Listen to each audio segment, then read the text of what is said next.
Mabuhay po at pagbati po ng isang ligtas na araw sa inyong lahat. Magandang araw po sa ating po mga kawani. Ako po si John Paul De Paz mula sa Binyan City Culture, History, Arts and Tourism Office. At muli nagpapasalamat po ako sa CHRDO sa pagbibigay muli sa akin po ng chance upang ma-share sa ating mga kawani ang kahalagahan po or ang discussion about occupational safety and health. And of course, maraming salamat din po sa aming puno ng tanggapan dahil 4 years or 5 years ago ay naipadala po ako sa isang training, isang apprentice training sa Cultural Center of the Philippines. At nabigyan po kami ng training doon para sa occupational safety and health. Kaya ako po bilang kawani ng pamahalaang lungsod ay isang ganap po na safety officer. Meron po akong certification mula sa DOLE and I want to share yung mga discussions po na ibinigay sa amin. Bagamat ito po ay 40-hour training, no? Pilit po nating i-compress yung ating discussion para nang sa ganon ay mai-share po natin sa maikling panahon, mabigyan po tayo ng kaalaman kung papaano po natin masisecure ang kaligtasan at kapakanan po ng ating mga kawani habang tinutupad ang tungkulin bilang isang lingkod bayan. Una pong tanong na kailangan nating sagutin ay why need for occupational safety and health? Of course, bago po mailunsad ng Department of Labor and Employment in cooperation with Occupational Safety and Health Center ang discussion or training about occupational safety and health. Marami pong datos, mga supporting data na magsasabi na there's a need for occupational safety and health dahil may mga insidente, may mga tala na nagsasabi na hindi ligtas ang ating mga kawani while performing their duties and responsibilities. And we have to address this. But of course, bago natin sagutin yan, we have these objectives na sana po ay ma-attain natin pagtapos nitong session natin sa araw na ito. At the end of the session, the participants, kayo po bilang mga attendees ng simple discussion na ito, kayo po ay able na i-explain ang importance ng occupational safety and health sa inyong mga tanggapan. Ma-explain nyo rin po yung mga current situation sa Philippine occupational safety and health. Kasi may iba't iba kasing mga senaryo sa international setting, iba pa rin yung kanila. Pero sa atin kasi very local at kapag pumunta ka sa isang company or isang establishment, makikita mo rin yan kahit sa atin sa public scenario. Enumerate factors to be considered in accident causation. And lastly po is define unsafe and unhealthy acts and conditions. Sabi ng Occupational Safety and Health Center, every worker has the right to a safe and healthy workplace. Of course, tayo bilang mga kawani, gusto natin ma-perform natin ng maayos ang ating duties and responsibilities with respect to the needs of our clients, no?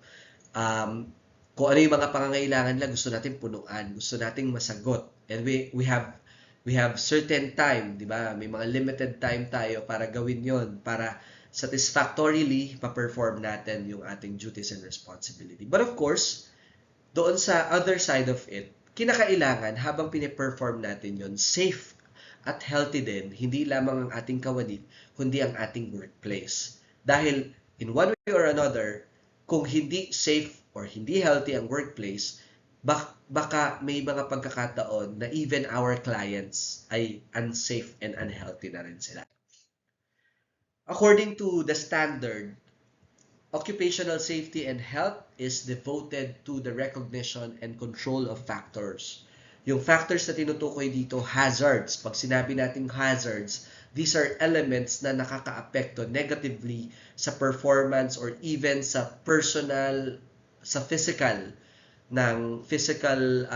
condition ng isang tao, pwedeng mental condition ng isang tao habang pina-perform niya yung kanyang duty and responsibility in the workplace, which may cause death, disability, injury, sickness, or great discomfort and inefficiency among workers. So, merong ilang mga focus ang occupational safety and health para ma-discuss natin yung sinasabing hazards. So, ito yung mga focus nila. Environment. So, this refers to our workplace. We have the equipment, kung ano yung mga ginagamit natin to perform our duties and responsibilities. At ano-ano yung mga nagamit nating materials while performing our duties and responsibilities. According to the data, so ito yung ilang mga basihan. Why is there a need for occupational safety and health? Alam nyo po ba, sa ating mga kawani, alam nyo po ba na every 15 seconds, kung merong 160 workers na naitala na merong mga work-related accident, isa po doon ay namamatay. So every 160 na merong work-related accident or disease, isa po doon ang namamatay. So imagine po ninyo na kung may mga ganitong uri ng datos, hindi natin tinitignan dito kung konti lang naman yung na-aksidente. Hindi po ganun natin tinitignan. Ang tinitignan po natin sa occupational safety and health ay safe ba or healthy ba yung ating mga workers. Ano pa? According to the International Labour Organization, there are 340 million work-related accidents annually. So ito po ay global scenario. Okay? And there are 321,000 na namamatay every year for occupational accidents.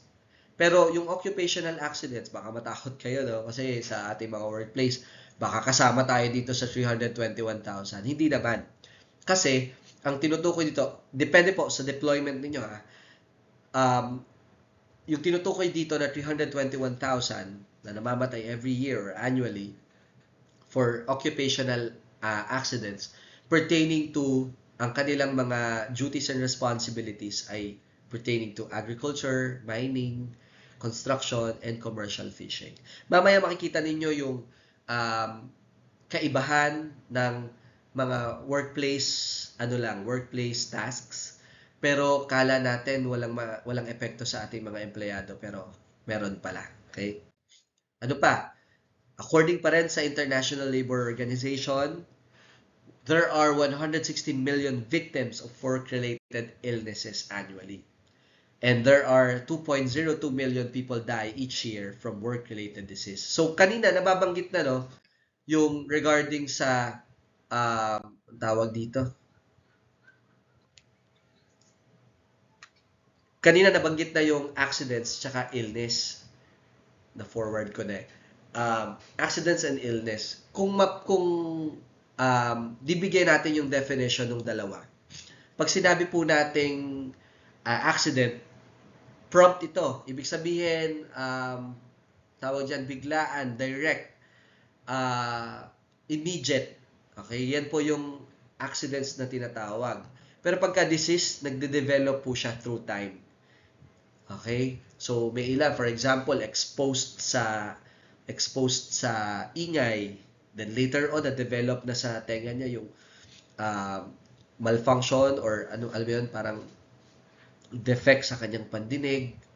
For example, exposed siya sa mga toxic airs, yung mga ibinubuga na usok, ganyan. Through time, na-develop siya and then later on, nagiging disease. So, for local data, in 2017 and 2018 Integrated Survey on Labor and Employment or ISLE, ito po yung data na nagpapatunay na marami tayong problema, no? So, in comparison, nandyan yung total number of establishments, mga companies, yan. There are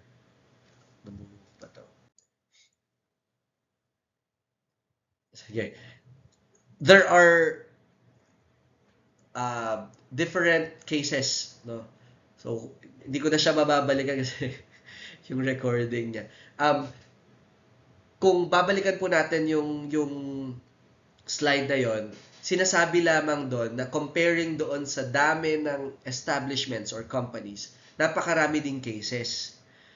At doon sa mga cases na yon, marami ang mga yung permanently disabled tsaka yung non-permanently disabled. Ibig sabihin, pag permanently, yan yung hindi ka na talaga makalakad, baldado. Talagang hindi ka na makapagtrabaho. Pagka mga hindi naman permanent, yung mga temporarily disabled lang, usually yan, yung mga naputulan ng kamay, naputulan ng daliri, mga ganyan, hindi na nakakarinig, mga ganon. Kasi, nakadepende yung kanilang, yung naging case nila, depende um, sa kung ano yung estado ng kanilang trabaho or kung nature ng kanilang trabaho. Ito yung distribution ng mga occupational injuries cases. Okay? There are top three industries. At kung titingnan naman natin, kokonti yung under sa atin, yung administrative and support service activities. So, there are 7.2% lang. Tapos, there are 49.7 sa manufacturing and 11.4 sa wholesale and retail trade. So, kung titingnan natin, hindi naman baka sabihin nyo, uy, buti na lang, kaunti lang. Hindi po ganyan ang tinitignan natin when we are referring to positive impact ng risk assessment pertaining to injuries. Kinakailangan nga po maging zero yan na walang nagiging injured sa ating mga kawani while performing their tasks.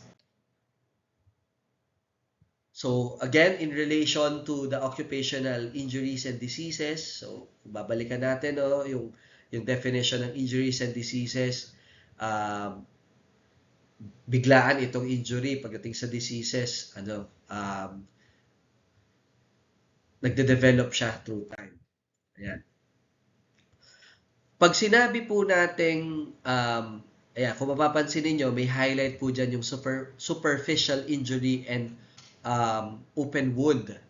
Pag sinabi po nating superficial injury, it is a minor injury that affects only outer layer of the skin or body tissues. Ibig sabihin, na-cut lang, gano'n, napaso. So, yan yung ilan sa mga examples ng superficial injuries. Wala namang deeper damage sa mga tissues. Ibig sabihin, hindi naman lumalim ng todo. Pero kung titignan po ninyo, excuse me, this superficial injury or open wound, mas malaki yung nakuha niya from 2003 up to 2017 data. Bakit? Kasi dito po pasok yung tingin natin, maliit lang yung naging damage sa tao, pero mas maraming aksidente. So ano yung mga common examples niyan, yung mga superficial injury or open wound? Minor cuts. Ayan. So, minor burns, small scratches. Ayan. So, usually, yung mga workplace examples yung pumapasok dyan For example, an office employee receives a small paper cut while handling documents. Yung mga nagpiprint, yun, yung may mga hiwa kasi may mga paper cuts, ganyan. So, ninonote din yan according to the data. May mga, for example, sa packaging, yan, minor scratch sa packaging. So, kasama po yan sa mga sa data under superficial injury and open wound. Ano pa? Pasok din sa occupational injuries yung mga work-related musculoskeletal disorder. Ganda ng term, no?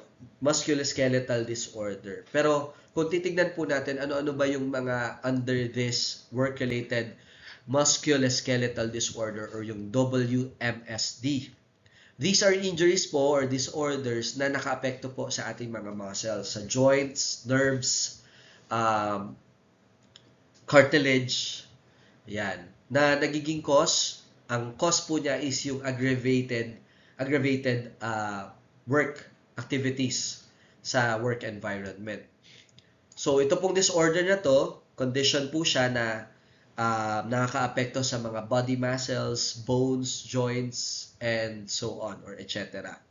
So, ano yung mga common causes? Bakit nagkakaroon ng mga ganitong disorder? Yung mga repetitive motion, ayan, lifting, yung mga mahilig magbuhat ng mga mabibigat na loads, mga gamit, ayan. Yung mga matatagal tumayo, matatagal umupo, yan. Sila po yung under dito sa mga work-related musculoskeletal disorder. Ano pa? Poor workstation or equipment design. Alam nyo ba, kasama po dito yung paggamit natin ng maling upuan sa trabaho. Yan yung po yung example ng mga ergonomics. Kaya sinasamahan na ngayon. Actually, kala natin lahat ng upuan applicable sa atin, no? Sa mga workplace natin. Pero yung upuan po is designed sa iba't ibang mga trabaho. Ito pong upuan na gamit ko, for example, hindi po natin ito pwedeng gamitin na upuan para sa mga para sa mga trabaho, for example, na kinakailangan naka-stay ka lang sa station mo. Kasi anytime pag gumalaw ka, ay magkakaroon ng pwedeng accidents, ganyan. So, ito kasi gumagalaw. So, yun. Iba pa yun. Iba pa rin naman yung kapag hindi ka masyadong comfortable. Kagaya nito. Ito kasing upuan, medyo comfortable tayo. May foam, may masasandalan. Hindi ako pwedeng maglagay dito ng upuan na walang sandalan. Kasi for the longer period na uupo ako doon sa upuan na walang sandalan, mangangalay yung likod ko.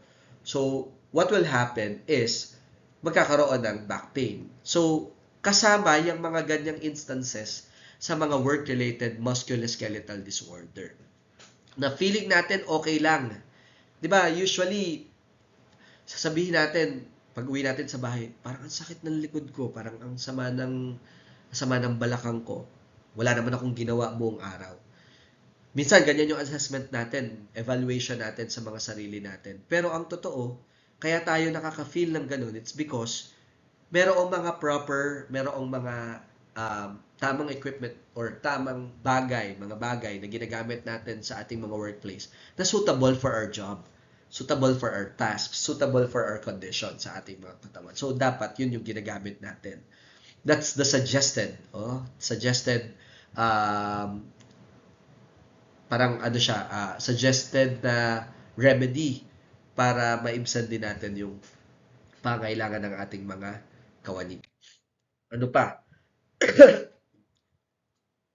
So, ito yung mga examples na mga anong tawag dyan? Ilan sa mga programs na ini-implement natin.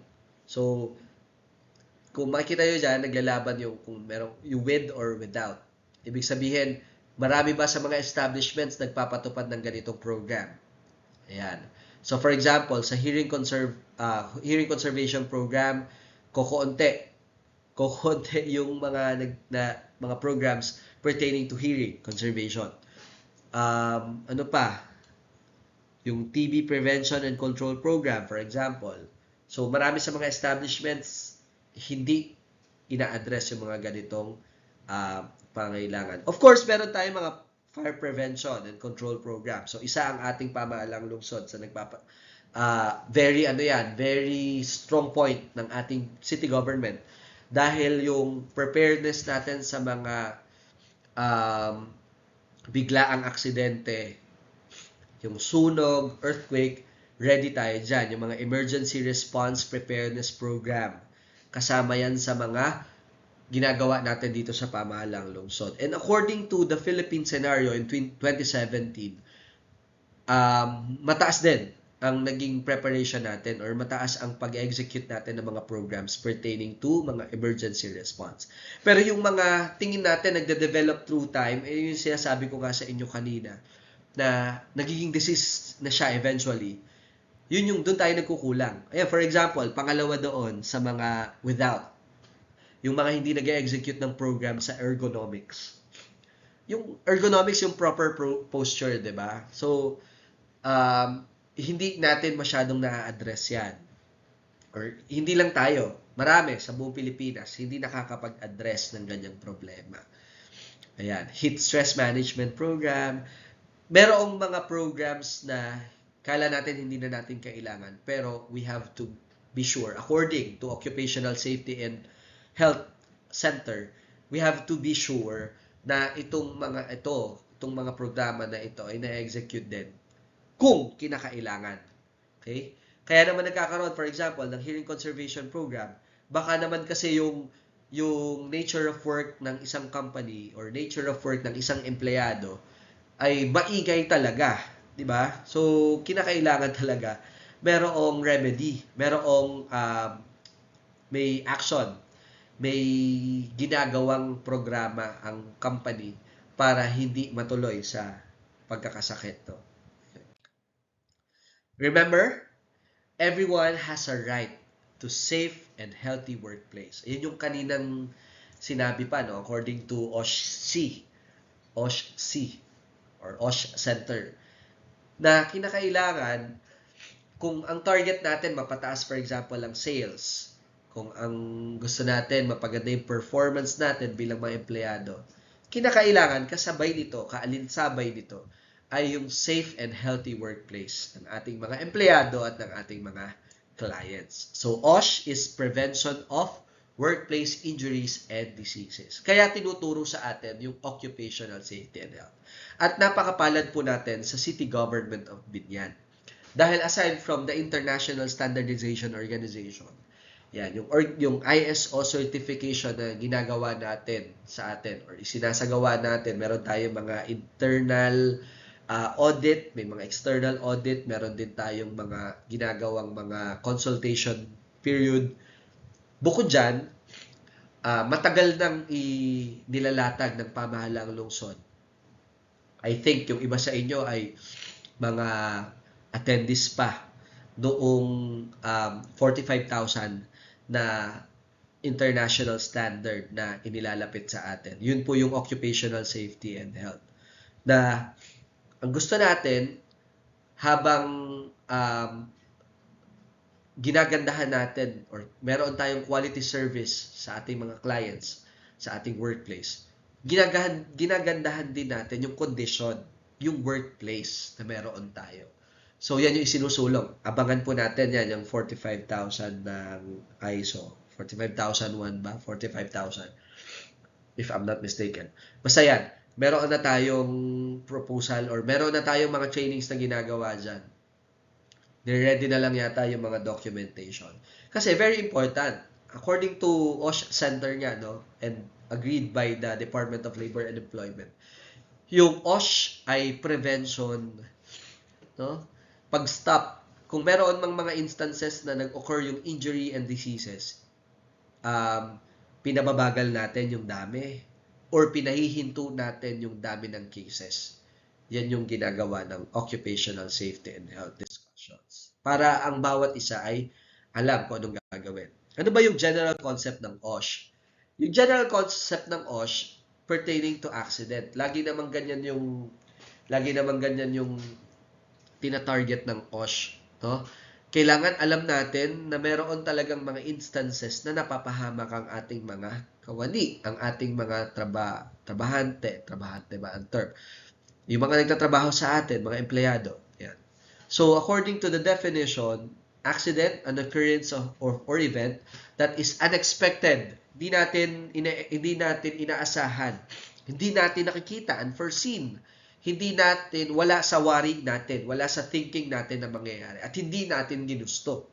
So, yan yung definition ng accident. At itong mga unexpected events na ito, or occurrence na ito, it might result to loss, damage, injury, at yung pinaka-sukdol sa lahat is yung pagkamatay or death.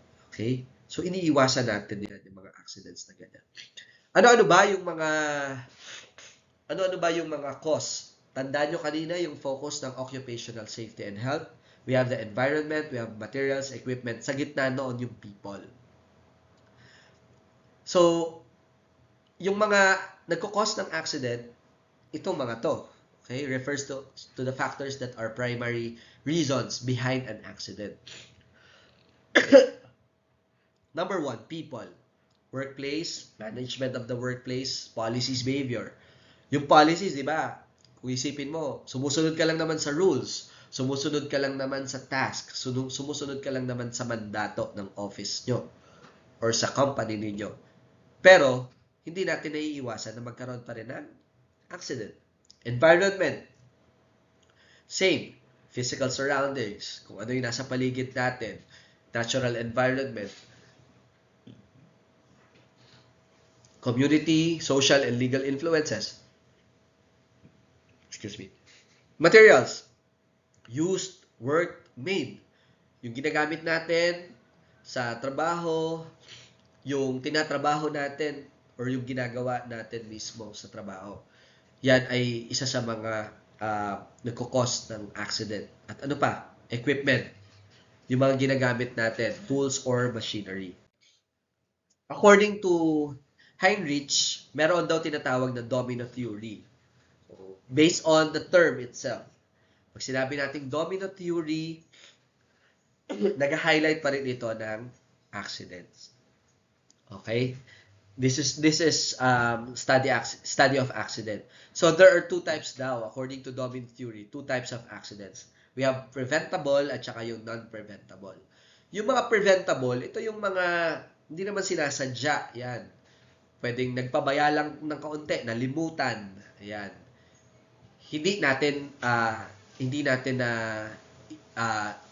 naiiwas, kumbaga possible pa na pwede nating maiwasan. Pero yung 2% na non-preventable, ibig sabihin, prone talaga sila sa accidents.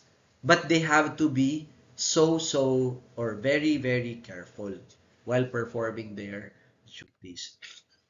So, ito yung mga iniiwasan natin, di ba? According to doon sa preventable, no? Ito yung sinesave natin eh. Ito yung gusto nating mag-prevent. So, ano ba yung mga unsafe? There are two types ha. We have act, later yung isa pa, yung parang incident yata yan. Itadaan na natin. So, unsafe and unhealthy act.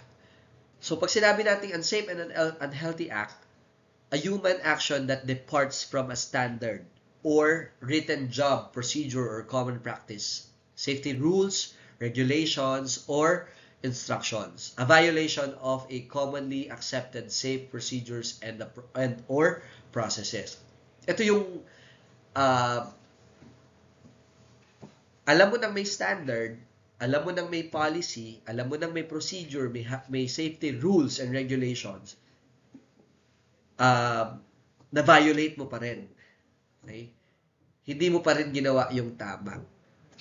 Ayan. Pwedeng nga kalimutan, di sinasadya.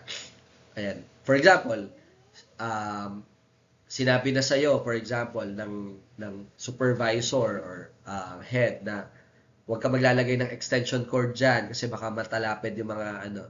Kaya lang, dahil sa pangangailangan mo sa kuryente, dahil malalobat ka na, for example, or kailangan mong mag-charge, nagsaksa ka pa rin. Okay? Kumbaga, verbal instruction sa'yo, verbal safety rules, practice na gustong i-impose sa'yo ng hepe or i-impose sa'yo ng supervisor mo. Pero hindi mo ginawa. Violation yon. Violation siya ng mga commonly accepted procedure. Okay? So, it might, kaya siya unsafe act. Okay? So, what will you look for what will you look for a safety officers? Ano ba yung kailangan natin na kailangan natin for a safety officers? Okay? Or anong tinitingnan natin as a safety officer? May ilang mga safety officers here na I think hindi ko alam kung assigned ng CHRDO or parang inassign ng office at sinabit sa CHRDO. Pero alam ko merong may mga safety officers na tayo dito. Sila yung mga tatali ang total number of employees na pumasok sa isang araw dahil in case of emergency, meron tayong records. No? Yan.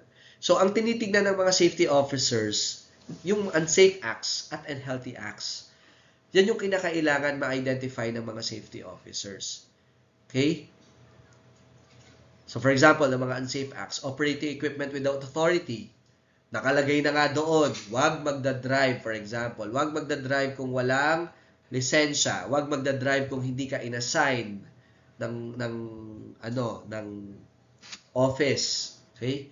Huwag i-operate kung nakalagay, not functioning, or kinakailangan na mag-operate lang nito ay yung mayroong training, for example.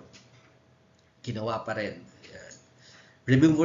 Removing safety devices. Yun. For example, sabi doon, maglagay ka ng gloves, maglagay ka ng helmet, for example. Tinanggal mo pa din. Ayan. Hindi ka pa rin gumamit. Using defective equipment. Yan. Yung alam mo na, defective na siya, di, pwede pa to. Ginamit mo pa rin. Using improper or not using PPE.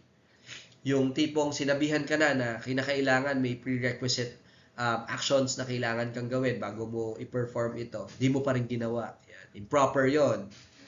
Improper performing of task. Yung horseplaying.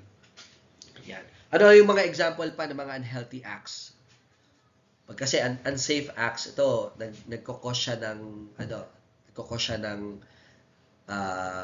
mabilisang aksidente, no? Hazards para sa tao. Ano naman yung mga unhealthy acts? Pag sinabi natin mga unhealthy acts, ito yung magde-develop na lang siya until maging illness or diseases na siya. Number 1, smoking cigarettes in the workplace. Sa atin sa city government, kasama yan sa mga indicator sa ating IPCR, no? Yung non-smoking environment. So kinakailangan i-perform natin yan kasi eventually it might affect not only our workplace but also our people, yung ating mga kawani at ating mga clients, no? Inhaling organic solvents. Wala naman siguro ditong nag-rugby while performing duty, no? Well, wala namang ganoon, pero may mga ilan kasing mga I don't know kung meron pala talaga na para magising sila or para magpatuloy yung kanilang diwa, yung kanilang maayos yung kanilang pag-iisip, to mag-continue ba, meron silang ini-inhale. Yan. Meron lang kami dito mga inhaler pag may sipon. Ayan, for example, this time. Drinking alcoholic beverages during office hours. Yan, malaking malaking instruction. Direct instructions yan sa atin bilang mga kawani, no? Bawal uminom ng alak sa loob ng opisina. Kung iinom ka ng alak or ikaw ay alcoholic, for example, make sure mo na unang-una, hindi office hours. Pangalawa, kinakailangan na permitted, like halimbawa sa isang lugar, ganyan. At of course, sana occasionally, hindi yung na dumating na sa point na naapektuhan na yung trabaho. And lastly, for unhealthy acts is yung taking illegal drugs inside company premises. So, ilan lang yan sa mga kinakailangang i-identify, makita ng mga safety officers. Kung wala naman, mas maganda. Pero kung meron, kung kaya natin i-identify, kasi yung mga unhealthy acts, siguro naman wala, no? Wala sa atin yan, sa city government. Pero itong mga unsafe acts, meron talagang mga matitigas ang ulo na kinakailangan mong bigyan ng action. Kailangan ma-identify ng mga safety officers. Ayun, condition. So, bukod sa unsafe and unhealthy acts, meron ding tinatawag na unsafe and unhealthy conditions. At isa ito sa kinakailangang tignan ng mga safety officers. Ano ba yung definition nito? The physical or chemical property of a material, machine, or the environment that may result in injury to a person, damage or destruction to property, and other losses could have been guarded or prevented. So, let's identify kung ano yung mga unsafe conditions and unhealthy conditions. na kinakailangan makita, ma-identify ng mga safety officers. For example, defective tools or equipment. Kung ang nature ng work mo is gumagamit ka talaga ng mga equipment, tools in your everyday life. For example, sa mga motor pool, no? Yung mga nag-aayos, or even sa, for example, sa office nyo, kung may mga electricians, mga ganyan. Kinakailangan na everyday you secure your tools and equipment na hindi siya defective. Okay? Ano pa? Congested or blocked exits. So, ibig sabihin, nakalagay doon, for example, fire exit, for example, or nakalagay doon, kahit sa pintuan lang, nakalagay sa pintuan na wag mong ibablock, pero naglagay ka ng box, tapos hindi mo naman kinukuha, for example. Kasi malapit sa, sa table mo, ganyan. So, usually, yung mga ganyang acts or conditions, nagiging problema yan sa ating workplace. Inadequate warning systems, yan. Yung, mahirap kasi yan, yung, for example, ang isa sa mga dahilan kung bakit mas lumalaki, for example, ang sunog, yan. Yung mga warning systems natin na, for example, smoke detector, na pwede sanang mag-trigger, no? Hindi napansin, hindi nag-alarm, yan. Yun. Or kahit yung mga, for example, nagmamap ka lang, basa yung floor, yan. Wala ka naman nilagay na warning signal, no? Or yung parang caution na signal, or ang tawag dyan, symbol ba? Karatula, ganyan. Triangle, yan. Hindi ka naglagay. So, may mga possible na mangyari. Pwedeng madulas, yan. Hazardous atmospheric condition. Pag sinabi atmospheric condition, kasi pertaining to parang emission ng mga gases, no? So, usually, kapag may mga ganyan, ang nature ng work mo, nag-emit ng mga gases, usok, lalo na yung mga, for example, yung mga nagtatrabaho sa atin sa MRF, yan. Sa amoy pa lang, ayan, sa condition pa lang. Usually, gumagamit dapat sila ng mga safety wearables, no? Kinakailangan gamitin para maprotektahan sila sa ilong, sa saan man. So, punta naman tayo sa mga unhealthy conditions. Excessive noise. Of course, kung ang nature ng work mo, panay mga motor, ganyan, ingay, gagamit ka talaga ng mga PPE. Pero kung halimbawa sa office nyo, sobrang ingay, daldalan, ganyan, na medyo nakakarindi na, yung kala mo, magkakalapit lang yung mga table, pero ang lalakas ng boses, well, mako-consider natin yun as excessive noise. Kaya nga tayo, di ba, kaya siya, mas komportable tayo na pagtahimik, ganyan, kasi mas nagagawa natin. So, what if, kung merong mga nagtitrigger na, excessive noise, sobrang ingay, di ba? Ang tendency sa atin, sinasaway natin. But of course, sa safety officer, kailangan makapagpatupad na ng mga policies, rules, with regards to that. Now, once na nakapasok sila sa isang area, for example, sa workplace ninyo, kinakailangan sumunod sila doon. So, kung pinagbabawal doon ang excessive noise, bawal talaga. Bawal yung mga inappropriate na mga sounds. Usually, meron pang mga nagtatrabaho na hindi nakakapag-work kapag walang sounds na napapakinggan. And what if yung ibang mga empleyado na ayaw naman ng sounds, di ba? So, the safety officer must ask individually yung mga ganyang conditions. Okay? Extreme temperature, inadequate illumination or ventilation, yan, yung pagka walang malabasan yung hangin. Usually nakaka-suffocate yan. Illumination, yung pagka, mas comfortable kasi tayo kapag may nakikita tayong liwanag, no? Sa iba. Sa akin. Mas gusto ko po ang madili, parang sisilaw ako eh. Extreme temperature. So, pertaining po ito sa sobrang init or sobrang lamig. Okay? Extremes. Pagka sobrang init, of course, di tayo makakapagtrabaho ng maayos. Pag sobrang lamig, ganun din. Di rin tayo makapagtrabaho ng maayos. Yan. For example, dito sa office po namin, yung mga kasama ko po dito sa opisina, ayan, wala sila ngayon dito kasi nasa pantry sila. Dahil mas comfortable sila dun sa fair temperature lang. Pero pagka yung sobrang lamig na, hindi sila makapag-work ng maayos. So, usually, gamit talaga sila ng jacket. Ayan.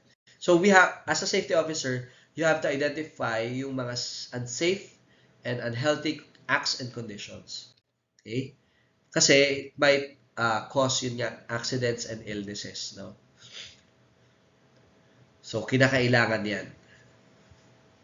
Unsafe and unhealthy acts, unsafe and unhealthy conditions. Okay?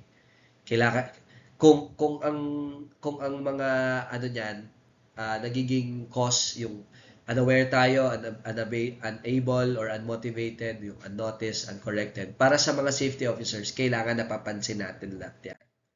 Okay? Dahil, kung ang tinitignan po natin ay yung namamatay lang, mali din naman nating tinitignan yon. Kasi it's just a tip of an iceberg. Kasi sa isang namamatay, mas maraming mga aksidente at illnesses na nangyayari or nararanasan ng ating mga empleyado. For example, there are 10 serious accidents, there are 100 minor injuries, there are 1,000 hazardous occurrences, and there are 10,000 unsafe and unhealthy acts and conditions. So, ibig sabihin, ayaw natin madagdagan pa yon. Kasi itong mga tinitingnan natin na mga acts and conditions na might lead to accidents and illnesses, kinakailangan fair tayong tumitingin sa lahat. And in fairness sa City Government of Binondo, sa ating ISO, monthly, meron tayong sinasabit. I don't know if you're familiar with, or baka meron ilan sa inyo na sila mismo yung nagsasubmit. Nagsasubmit tayo sa HR, di ba? Sa ISO facilitator natin, sa DCC. Nagsasubmit tayo, nagko-comply tayo doon sa pangangailangan natin sa OSH. Di ba? We have ang target natin 100% na there are no accidents, no? Na nag-occur sa ating workplace, na walang COVID-19 virus, walang sakit. Yan. So, nire-record natin yan doon. So, pag nire-record natin, of course, the role of the safety officer ay mag-execute ng, for example, may accident na nangyari, mag-execute ng tamang pamamaraan kung paano may iwasan. Kasi usually, kaya lang naman tayo gumagawa ng mga risk assessment because nangyari na yung aksidente. Or nag-occur na yung, for example, yung disease, yung illness. So, yun. Safety officers, you need to identify unsafe and unhealthy acts in your workplace. So, sa ngayon pa lang, dapat nakikita nyo na kung ano ang mga dapat i-address na nagiging threat, no, sa kaligtasan ng ating mga empleyado, sa ating mga kawani. Evaluate the risk for workers and implement control measures to prevent accidents and illnesses. So, ito yung mga clear points. No? Accidents and injuries result to losses of lives, limbs, time, and property. Kanina, hindi ko lang na-emphasize doon na kung merong, for example, kung merong 10 na aksidente, of course, yung 10 na aksidente na yan, hindi yan papasok or magli-leave. Diba? Kapag nag-leave or hindi pumasok, kasi serious yung aksidente nila, it might affect our work, 'di ba? Maaaring kumonte yung ating magawa. No? Paano kung walang replacement talaga? Mahirap. At kung hindi natin magawa yon, malamang kung nasa private, kasi, well, tayo din sa public, both private and public, it might affect kung yung kinikita, no? Yung kinikita ng ating company or agency. So ganun siya. Ganun nagkakaroon ng domino effect. No? Kung merong epekto siya sa buhay, may epekto rin siya sa workplace. May epekto rin siya sa company, sa kinikita. Yan. So domino effect. Most accidents at work could have been prevented. Huwag nating hintayin na may mangyari pa bago tayo mag-act. Yan yung sinasabi po. No? Kapag may nangyari na, may mga pagkakataon kasi na kaya tayo nagkakaroon ng risk assessment kasi kahit wala pa nangyayari, alam natin na may mangyayari. So, meron tayo na foresee na mga bagay na pwedeng mangyari. Meron din naman na nangyari na, so gusto nating iwasan. So, pwede po yun.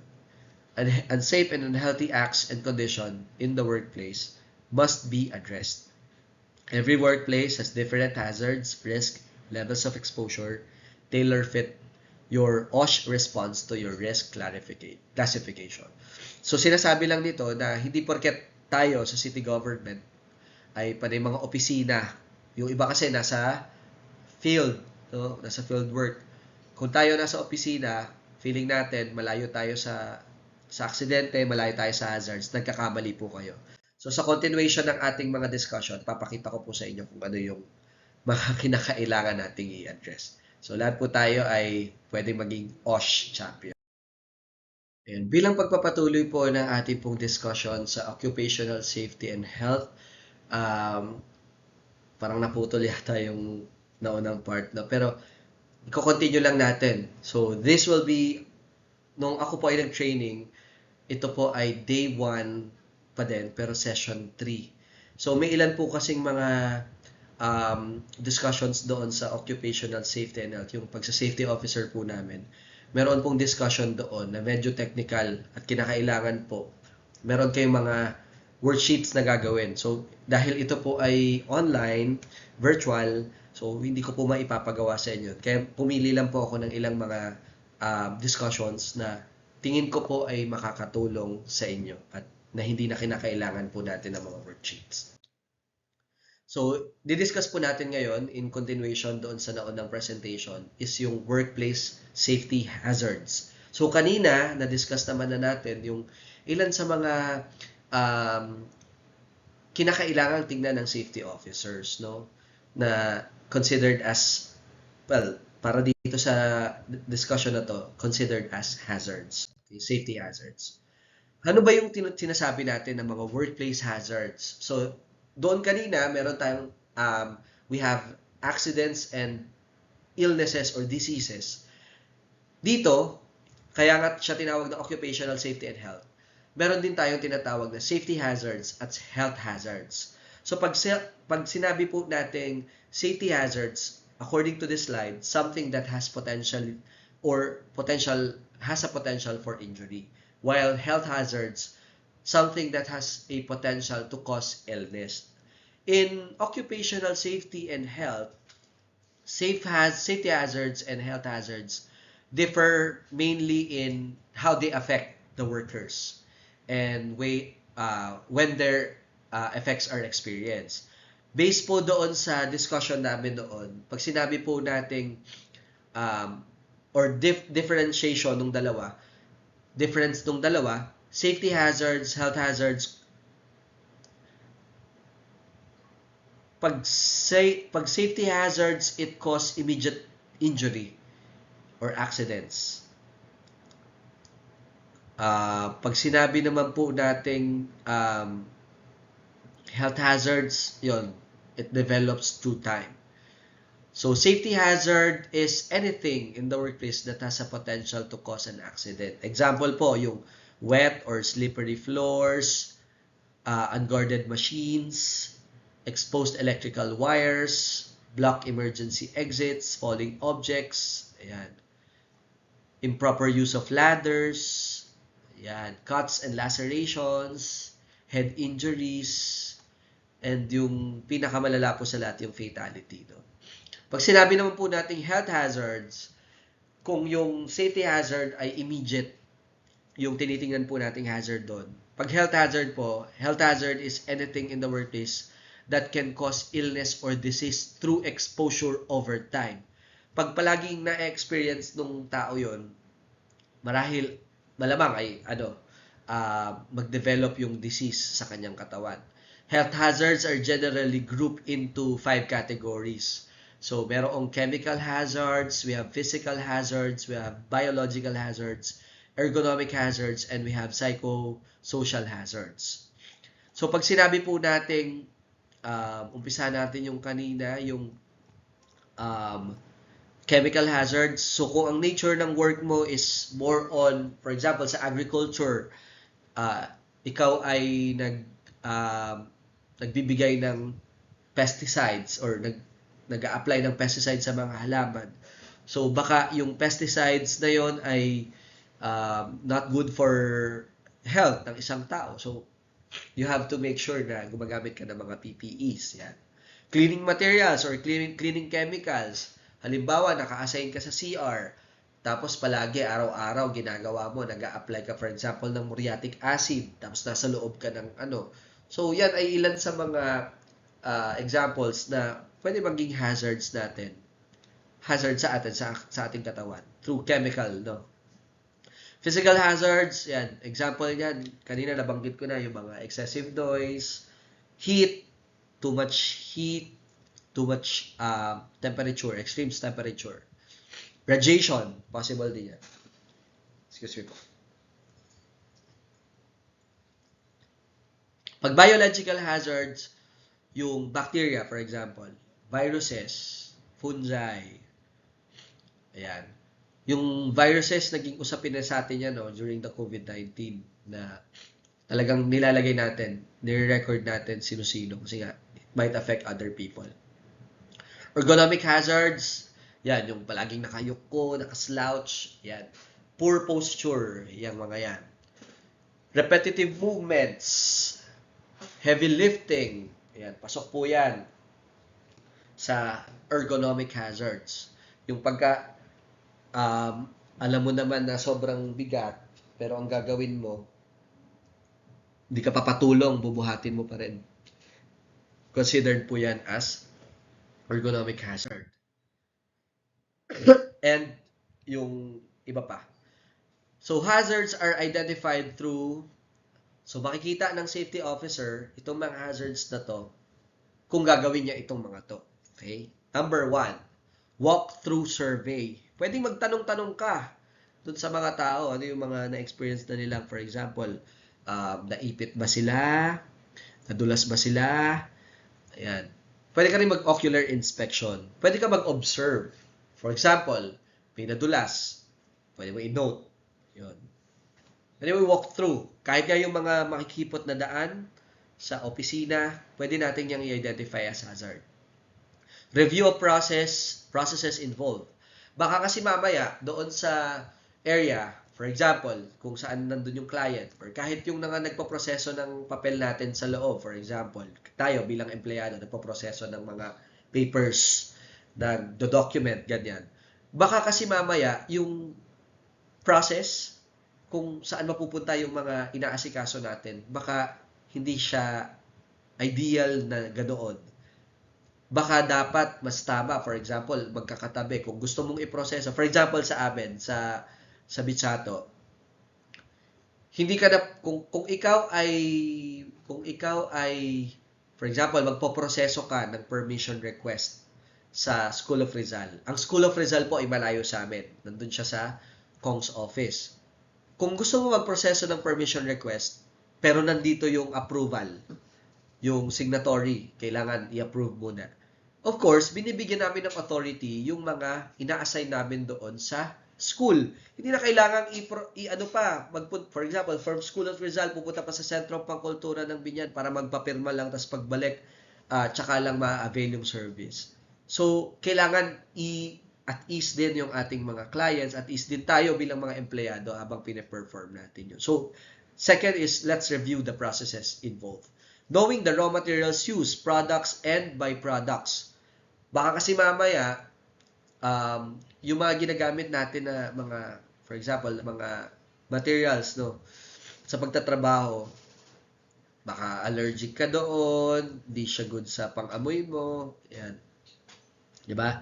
Yung too much yung tapang ng amoy, for example, kahit sa papel lang, baka kinakailangan pag nagsasalansan ka ng papel, nagkakarga ka ng papel sa mga printer, sa photocopying machine, pagka inaayos mo yung papel, baka dapat magsuot ka muna ng safety bago para maiwasan natin yung paper cuts. So, yan, ilan sa mga medyo OA, pero yan yung suggestion sa atin ng Occupational Safety and Health Center. No? Gathering of workers' complaints. Baka mamaya, ang dami ng reklamo. For example, lagi kami natatalapid dito sa extension na to, hindi nyo pinapansin. Diba? Baka kailangan siyang i-address. No? Lagi may nadudulas. Lagi nadadali to. Yan. Lagi ako nahuhulugan nito. Kailangan nating ipakinggan yung mga complaints, no? Hindi lang sa mga workers natin, kasi posible na manggaling din siya sa mga clients, no? So, kailangan natin i-review yan. Safety data sheet. Kung wala pa kayo nito, pwede kayong gumawa. Pwedeng, yan, pero ang binigay sa amin, hindi ko alam kung ma-retrieve ko pa. Nasa G Drive kasi yun eh. So, hindi ko alam kung available pa rin na shinare sa amin. Pero, pwede rin kayong gumawa ng sa sarili ninyong safety data sheet. No? Identifying those hazards. No?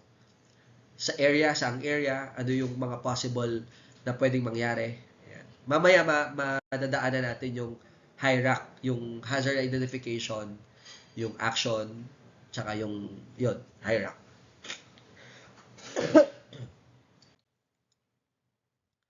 Kung titingnan natin kung saan ba nanggagaling yung mga safety hazards, ito yun, yung mga yun. No?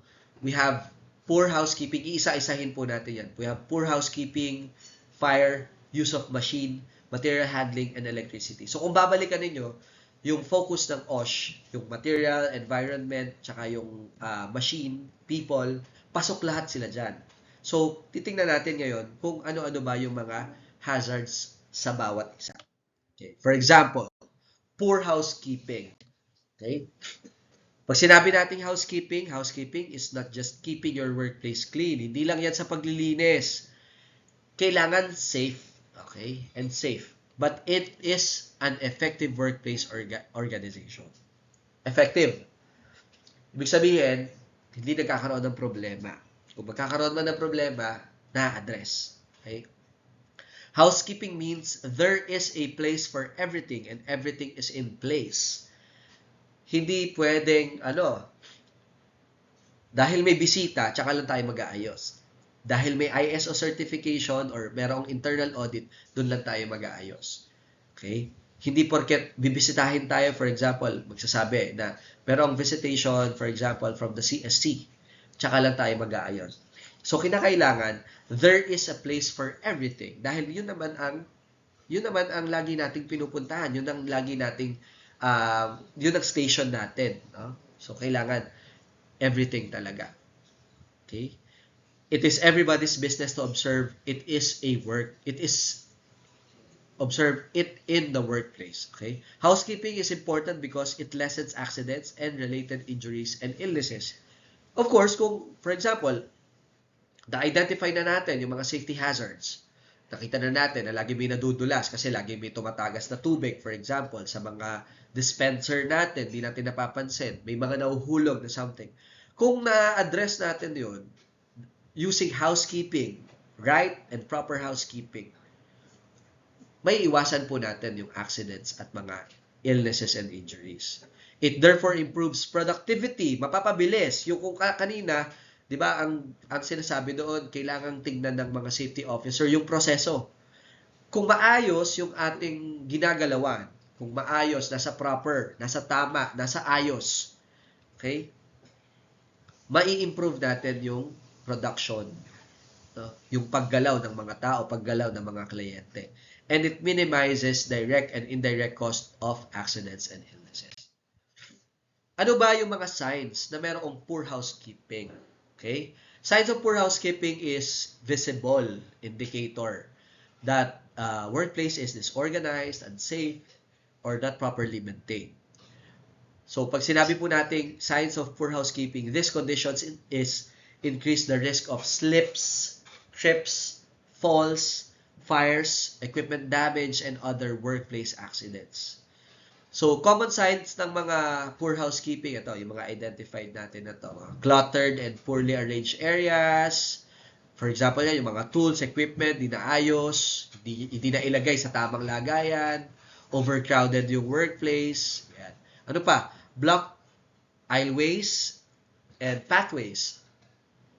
Nabablock yung mga emergency exits. Yan. Yung may mga boxes, supplies, equipments na nakaharang. So, i-double check po natin sa ating mga workplace. No? Workers cannot move safely. So, ano pa? So, third sa mga signs is yung materials stored in corners or unsafe locations. Ano ba yung example niyan? Items are piled in random places or stacked unsafely. Di ba meron naman tayong mga stock room, no? Kung wala tayong mga stock room, pwede naman tayong maglagay sa mga areas na hindi natin masyadong nagagamit. Pero kung maglalagay tayo, for example, malapit ka sa pintuan, yung table mo malapit sa pintuan, para maging accessible sa'yo, nilagay mo nang nilagay doon yung mga documents na kailangan mong i-review, baka nagkakaproblema ka doon sa dinadaanan. No? So, kailangan siyang i-store sa tamang lagayan. Ano pa? Untidy or dangerous storage of materials. Anong ibig sabihin yan?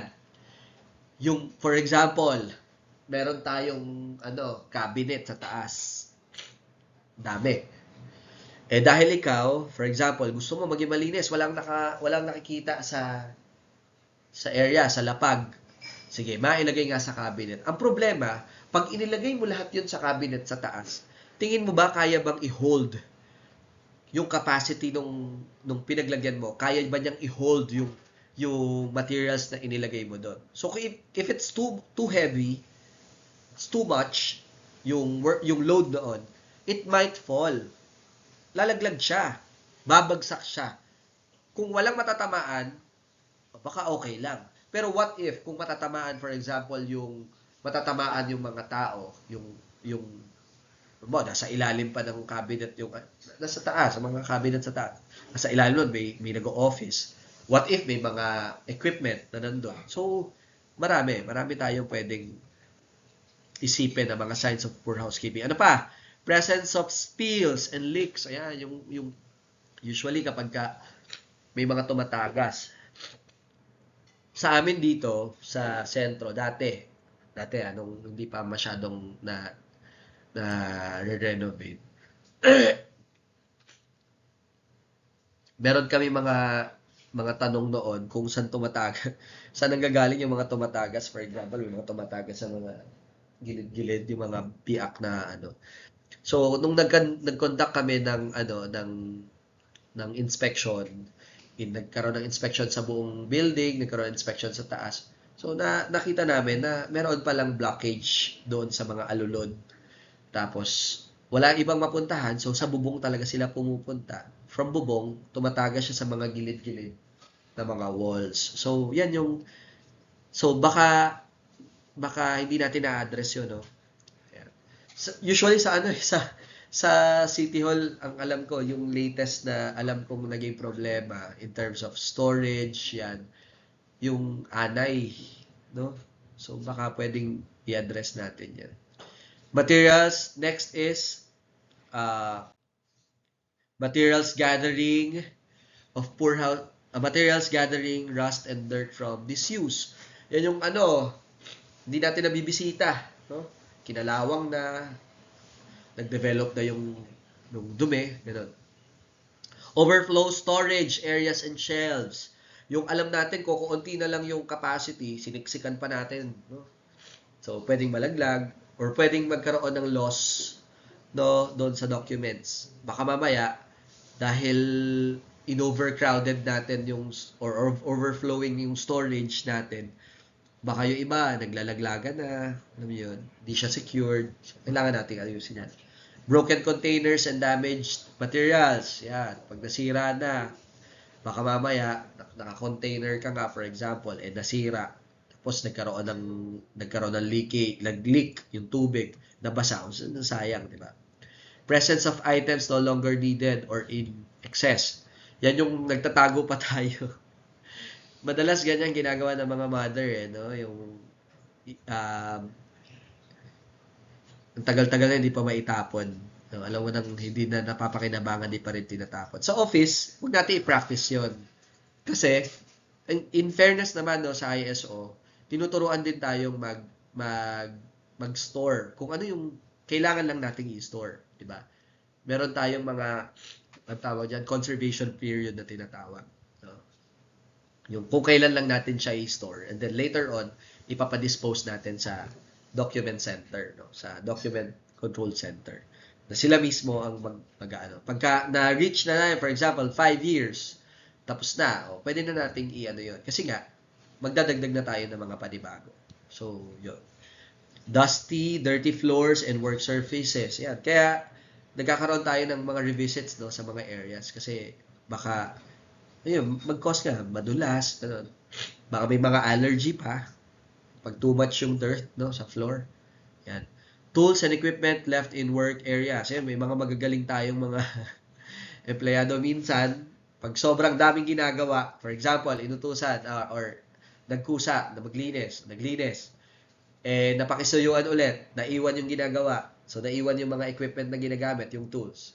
Tapos, nautusan, hindi na nabalikan, nakalimutan na. So, yan yung ilan sa mga, nagiging, hindi natin napapansin, nagiging problema natin. So, i-revisit na lang natin yan. No waste bins and containers.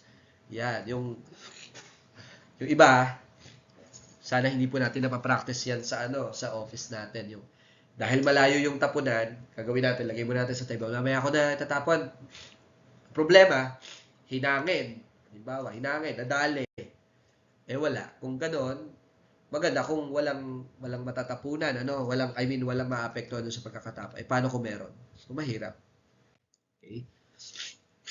Ano yung mga possible accidents pagka may poor housekeeping? Tripping, slipping, ayan, or being hit by falling objects. So, iwasan natin yan.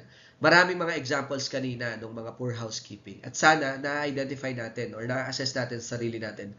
Kung nagagawa natin to, let's reassess. Let's re-evaluate. Meron ba akong pagkukulang dito sa mga nagawa ko or sa mga ginagawa namin sa office? Let's try to revisit kung magkakaroon ng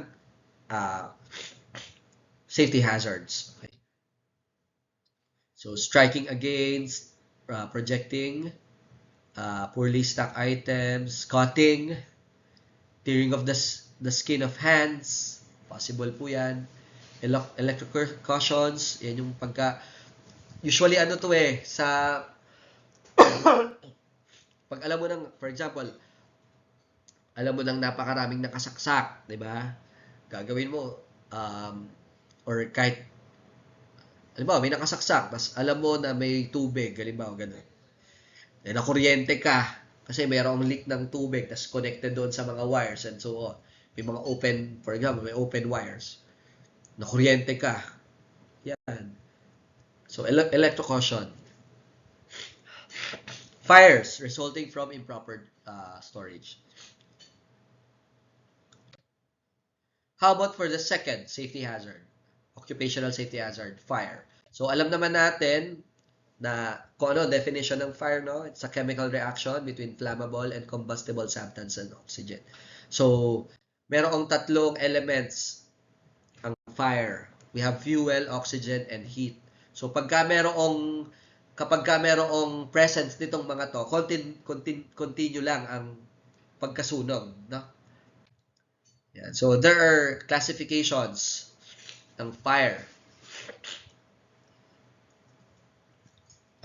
Fires can be classified according to the fuel it consumes. So, we have A, yung ordinary combustibles. We have surface fires, we have energized, we have combustible metal, we have kitchen fires. So may mga ilang examples na nandyan. Okay? Hindi na natin i-discuss yan. Ayan. So pag sinabi natin, yung mga phases naman, madali namang intindihin to, ignition or incipient, pag nag-start yung fire. Okay? So may nag-trigger. Material reach their ignition temperature. So nag-apoy. Pagka-growth naman, unti-unti siyang lumalaki. No? Unti-unti siyang lumalaki. Pag fire burning, yan, sobra na lumalaki yung apoy. So all the contents, lahat ng mga nandoon sa naging ano tawag diyan, naapektuhan ng apoy is consumed. So pagka naapula na, naging abo, decay, yan. Extinguished na siya. Okay. Causes of fire deaths. So we have inhalation. Actually, pinakamalaki daw ang porsyento ng mga namamatay sa fire ay yung pag-i-inhale ng inhalation ng toxic fumes. Hindi yung pagkasunog. Kasi usually, ang reaction kasi talaga natin kapag nagkakaroon ng sunog is to escape, di ba? Meron tayong mga pamamaraan sa utak natin paano maka-escape. So, iiwasan talaga natin yung apoy. Di ba? Pero, ang hindi natin naiiwasan is yung nai-inhale natin. Pag too much yung na-inhale natin ng mga toxic fumes, kagaya carbon monoxide, dioxide, hydrogen cyanide, pag too much yung yung na-inhale natin, tapos merong deprivation of oxygen, wala na. Doon na tayo mamamatay. So, pagka nawalan tayo ng malay, doon na tayo masusunog. No? So, backdrop of smoke explosion. Top causes of fire in the Philippines. So, dapat aware tayo dito, no? Dahil, actually, dapat nga, ang totoo naman talaga, dati, every March, kaya nga siya tinawag na Fire Prevention Month. Kasi, yung dami ng mga kaso ng sunog, mas marami sa buwan ng March. Pero ang nangyayari, hindi lang yun yung nagiging case. Ang nagiging case, parang every month, every week, merong case ng apoy. No? So, ito yung mga ilan sa mga causes. Overloaded electrical system, open flames and candles, neglected electrical devices or appliances, di ba? Smoking, matches, lightning, spontaneous combustion, friction, sparks. Yung mga frictions and sparks, actually hindi naman talaga siya hindi siya dapat pero trigger kasi siya. So for example, merong naaamoy, yun yung term nila ng mga matatanda. Meron naaamoy yung trigger, ignition na mga, for example, fuel, gas, ganyan. So, ang nangyayari, magkukos ng explosion, fire, di ba? Kaya usually, kapag ang bilin sa atin ng mga magulang natin, nung tinuturuan tayo magluto, don't forget na patayin yung tangke. Kasi pag tuloy-tuloy, kahit nakapatay na, for example, kahit nakapatay yung kalan, pero nakabukas yung tangke, what if merong taga sa tubo? So, ang mangyayari, naghihintay na lang siya sa ignition. Naghihintay na lang siya. Pag merong ignition na nangyari, may spark na nangyari, ay wala. Maamoy lang nung apoy. So, magkakaroon ng explosion. Magkakaroon ng apoy. Third, occupational safety hazard is use of machine. So, kung matatandaan niyo yung focus ng OSH, isa doon yung machine. Kasi, tayo bilang mga empleyado, hindi lang naman tayo yung kumikilos, di ba? Minsan, to support our duties and responsibility, gumagamit tayo ng mga machines.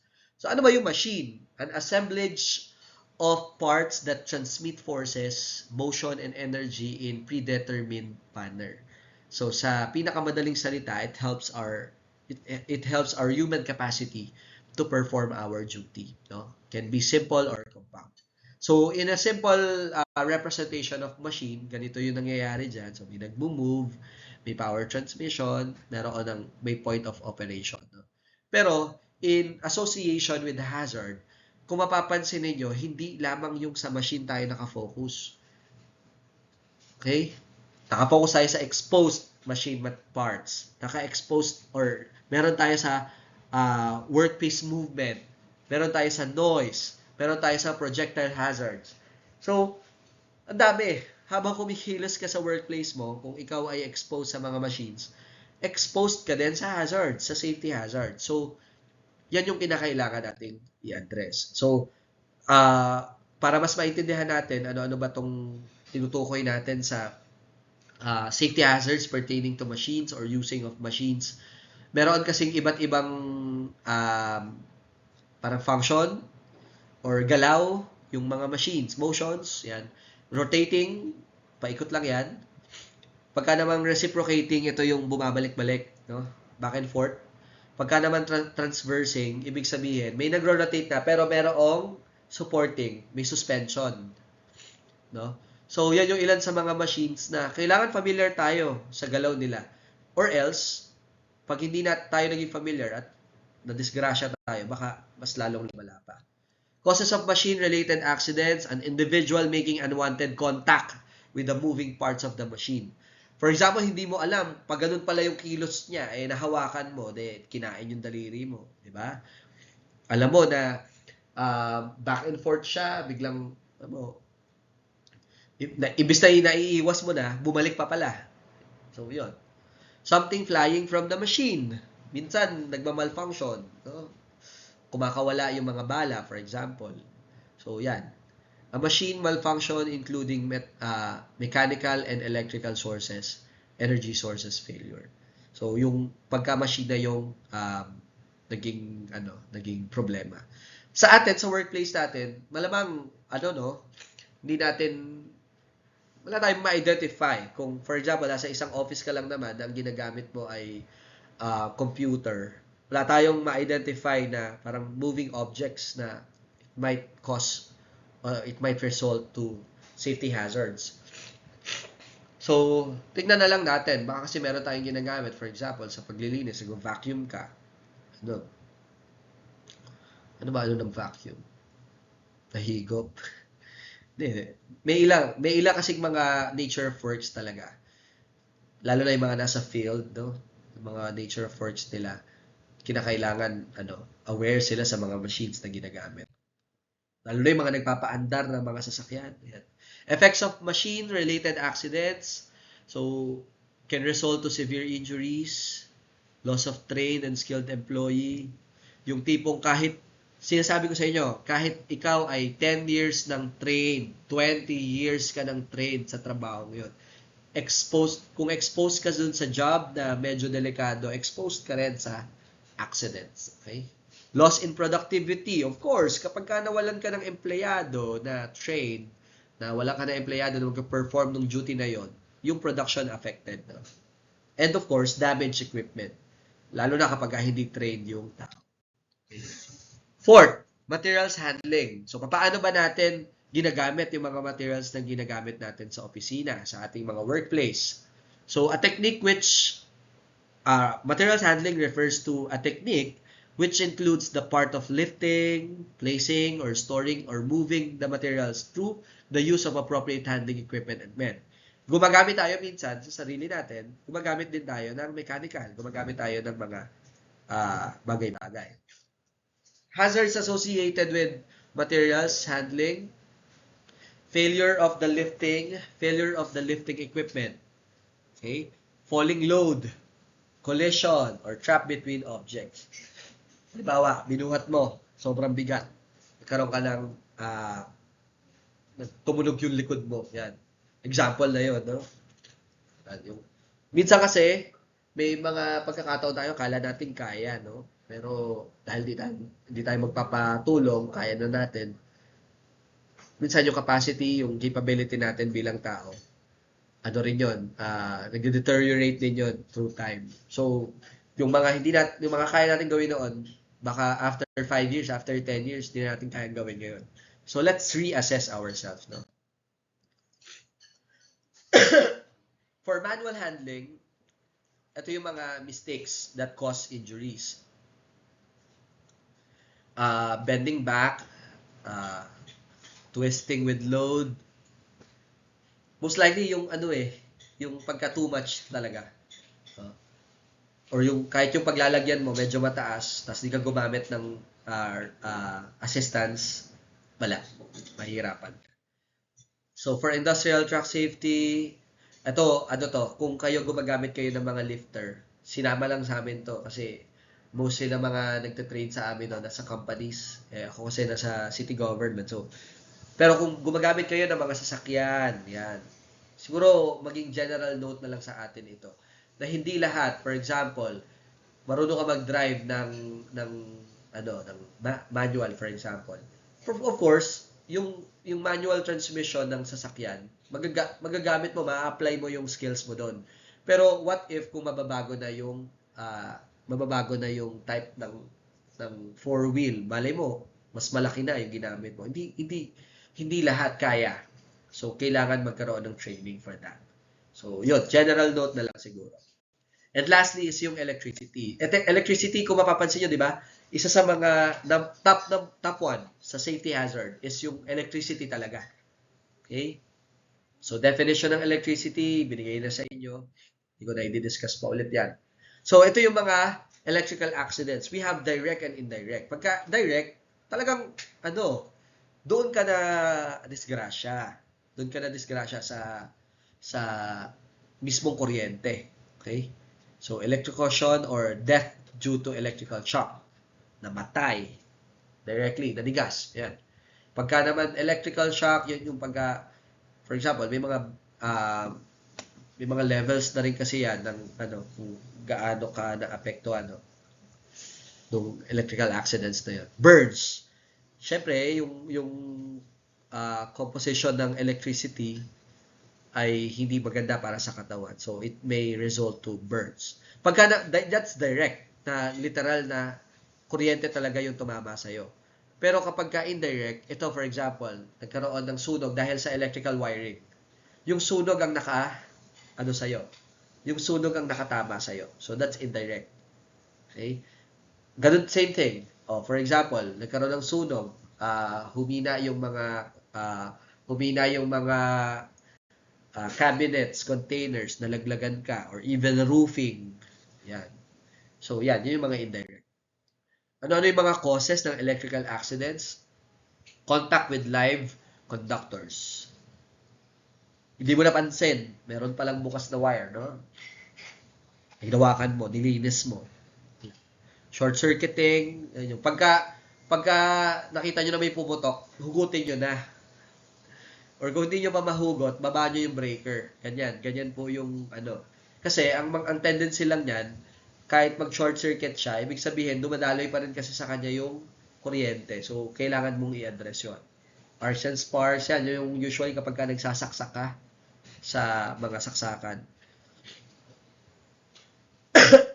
Usually, pagka yung mga gulat na pag nagsasaksak ka, hindi ka nga nasaktan doon sa sparks, no? Nasaktan ka doon sa kilos mo. For example, tumili ka, tumalon ka, nadali mo yung something, nadulas ka dahil sa gulat. Yun yung makaka-apekto sa'yo. Inadequate grounding. May mga equipment tayo na nagre-require ng grounding. Hindi pwedeng wala. Minsan yung mga extension nga, pagka nakita mo may grounding na talaga siya. So, kailangan mo siyang ikabit. Kailangan, talaga, it must be attached or extended to dun sa mga equipment na yun. So, pagka inadequate yung grounding, yun, lipat lang sa'yo. Non-usage of standard replacement. So, for example, kailangan mo siyang i-replace. Dahil gusto mo magtipid, ganito yung ginamit mo. So, mali. Okay? Then, wet environment. So, electrical hazards natin, fires, of course. Clues that electrical hazards exist. Paano mo malalaman na meron ng electrical hazards? Trip circuit. Okay. Cord connection. Ayan. Circuit breaker. Yan yung mga kailangan mong tignan para malaman mo kung meron ka ng electrical hazards. Okay. Causes of electrocution fatalities, pagkamatay, contact with overhead power lines. Not following lockout or tagout procedures, contact with live circuits, poorly maintained extension cords, and defective power tools. Usually naman, hindi naman mangyayari itong mga fatalities na ito if nare-revisit talaga regularly yung mga equipment, no? Or yung mga ginagamit natin sa office. Meron kami experience dati. Saan ba ako dito? Basta parang sa covered court eh. So, parang ang ang release nung nagpahiram ng extension, nagagamit pa niya yon. So, lagi niya daw ginagamit yon. Nung ginamit namin siya, di namin napansin, umaapoy na yung cord. Kasi pala, ano na siya, di man pumutok, pero nag-aapoy na siya, umuusok na siya kasi nagdikit na yung dalawang cordon, no? So, pag hindi natin na-revisit yung kung halimbawa, nasa office tayo, di natin nakita, nagsaksak tayo ng extension, di natin tinitignan yung mga wirings natin, nagkaroon ng ganun. Mabuti kung meron kang fire alarm. Na kapag umusok directly, mag-spill yung sprinkler, no? Or meron kang fire extinguisher, malapit ka doon, pwede mong bugahan. What if halimbawa, wala ka doon? Nakasaksak lang siya kasi naka-ready lang siya. No? Mahirap. So, yan yung iniiwasan natin. Pag gumagamit tayo ng mga equipment or mga tools, let's revisit kung damage ba to, may tamang grounding ba, wala bang depekto sa mga wires or cordon. So, yan yung ilan sa mga safety precautions na ginagawa natin while performing our tasks, no? Or gumagamit tayo ng mga gamit. Electricity and water, alam na natin ang ano yan. Alam na natin alam na natin kung paano tayo magdi-deal diyan, no? Dahil ang water ay best conductor of electricity or good conductor of electricity. So, kung pasmado, wag na natin i-trigger. Ganun lang kasimple yun. Kung alam natin na may kuryente doon, wag na tayo maglagay ng wag na tayo maglagay doon ng tingin natin may mag-spill. Electrical shocks. An electrical shock is received when electrical current passes through the body. So, di ko na rin ipapaliwanag sa inyo yan kung paano nag-occur yan. So, ang main concern natin is kung paano natin siya may iwasan. Okay?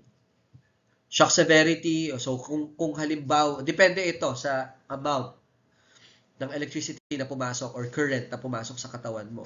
So, path of current through the body, amount of current flowing through the body, duration of the shock. So, ano yung mga clear points pertaining to these discussions? A deteriorating housekeeping. So, na-discuss natin dito yung limang mga occupational safety hazards na kinakailangan nating i-address. So, number 1, housekeeping. First evidence yan. First evidence. Deteriorating housekeeping may be the first evidence of a deteriorating safety and health program. Kung halimbawa masyadong magulo na yung workplace, baka dapat i-revisit ninyo yung program ninyo in terms of securing safety and health sa ating mga empleyado, no? Lifting and moving things at work is something you probably do every day. Unfortunately, it's also an everyday cause of disabling injuries and even deaths. Hindi porket nagagawa mo ngayong araw yung pagbubuhat, sa mga susunod na araw magagawa mo pa ulit. You have to assess yourself kung kinakailangan mong magpa-check up, ganyan, regarding your capability bilang employee or to perform your duty, kinakailangan mong gawin. So, everything will change, no? Kahit yung lakas natin, magbabago yan. So, depende. To produce fire, 3 things must be present at the time: fuel, heat, and oxygen. So, alam na natin yan. Yung mga triggers, wag na nating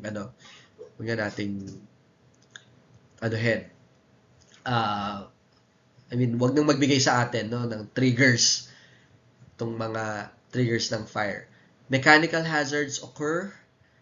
Number 1, magkakaroon ng mechanical hazards if, kung gumagamit lang tayo ng mga equipment, at the point of operation, power transmission components, and other exposed moving parts of the machines. So, mula doon sa pinanggagalingan ng operation, mula doon sa power supply, basta lahat ng connected dun sa machine can be considered as mechanical hazards or pwede tayo makakita ng mechanical hazards.